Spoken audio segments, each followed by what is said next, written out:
Bonjour Monsieur le Ministre. Bonjour. On va commencer par un sujet sur le numérique. 485 sites en zone blanche, donc identifiés il y a un an comme étant en zone blanche, devraient fonctionner en juillet 2020 en 4G.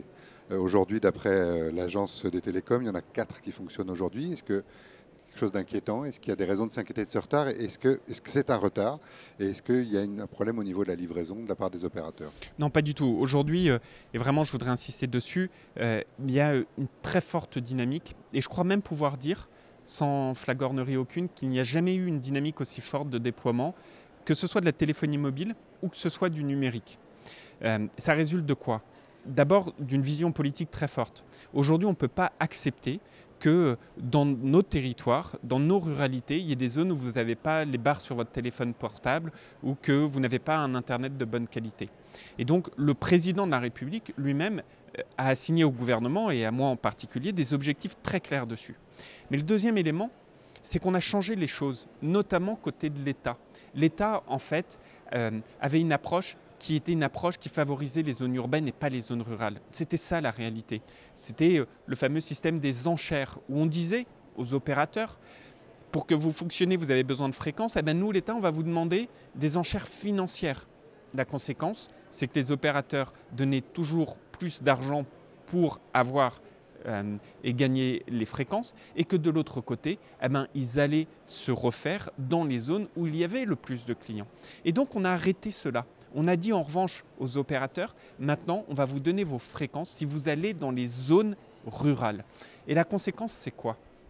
C'est que depuis qu'on a signé cet accord, c'était en janvier 2018, on a déjà, au moment où je vous parle, 5100 soit villages, soit points dans certaines communes, donc 5100 points ou villages qui ont basculé des anciennes technologies vers les nouvelles, c'est-à-dire de la 2G, 3G vers la 4G.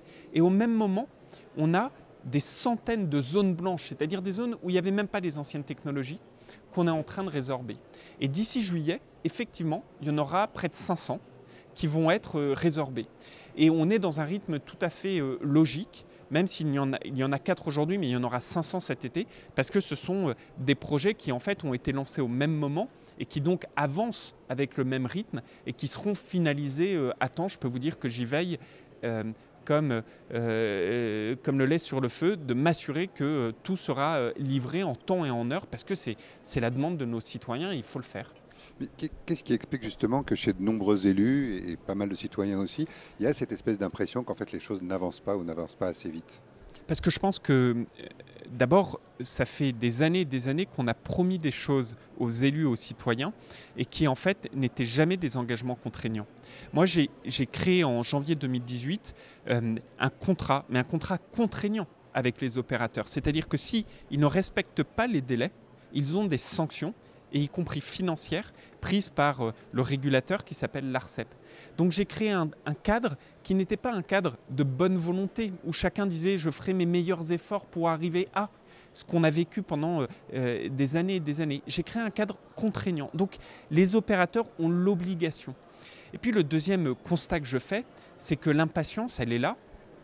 Moi, je partage la même. Je peux vous dire que je mets beaucoup de pression dans le tube pour y arriver. Mais que cette impatience, en vrai, on voit dans beaucoup de territoires que les choses commencent à changer. Quand j'évoquais les plus de 5000 communes qui ont eu, depuis janvier 2018, un passage des anciennes technologies vers les nouvelles, je peux vous dire que c'est des habitants qui aujourd'hui viennent me voir en me disant « ce que vous avez fait, ça a marché ».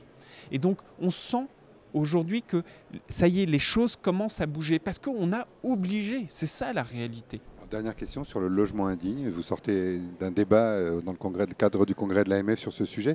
Vous venez juste il y a quelques jours avec votre collègue Jacqueline Gouraud d'envoyer un courrier, une circulaire au préfet pour leur demander d'intervenir auprès des maires, de communiquer auprès d'eux sur les possibilités de lutte contre l'habitat indigne et les marchands de sommeil. Un an après le drame de Marseille, où est-ce qu'on en est là-dessus et qu'est-ce que vous avez à dire aux maires? J'ai à leur dire que je suis à leur côté. C'est ça mon principal message. Moi, j'ai fait de mon action la question de la réhabilitation comme un axe central. Je pense que quand on est ministre du Logement, on n'est pas que le ministre de la Construction. C'est très important, essentiel, surtout dans des zones particulières. Mais on doit tout autant être le ministre de la rénovation et de la lutte contre le logement indigne. Et aujourd'hui, le constat qu'on partage tous, c'est que les logements indignes, ils étaient en augmentation dans notre pays. Et que vous aviez des escrocs, malheureusement en grand nombre, qu'on appelle les marchands de sommeil, qui ne cessaient de croître dans notre pays. Et ça, c'est insupportable, parce que ce sont autant de familles qui sont dans la détresse, sont sous l'emprise de ces marchands de sommeil et vivent dans des situations de précarité absolument indignes. Et donc, là aussi, il fallait prendre le taureau par les cornes. Donc on a, par la loi Elan, changé complètement l'arsenal juridique. Aujourd'hui, un marchand de sommeil, il est considéré comme un trafiquant de drogue dans la loi. C'est-à-dire qu'on peut véritablement aller le taper très fort au portefeuille. Et par là même, on répond aussi souvent au désarroi des maires qui souvent se disaient « mais moi quand je vais attraper un marchand de sommeil, ensuite la justice, elle ne le tape pas suffisamment fort ». Ça, les choses ont changé et c'est d'ores et déjà appliqué. Et puis le deuxième élément, c'est qu'en fait, on n'accompagnait pas suffisamment les maires. La réalité, c'est que c'est souvent les maires qui vont identifier, mettre des arrêtés de péril ou d'insalubrité. Et en réalité, ils n'avaient pas suffisamment d'accompagnement. Juste un exemple. Quand un maire prenait un arrêté et mettait une astreinte au propriétaire qui est un marchand de sommeil, figurez-vous que le montant de l'astreinte, il était reversé au budget de l'État.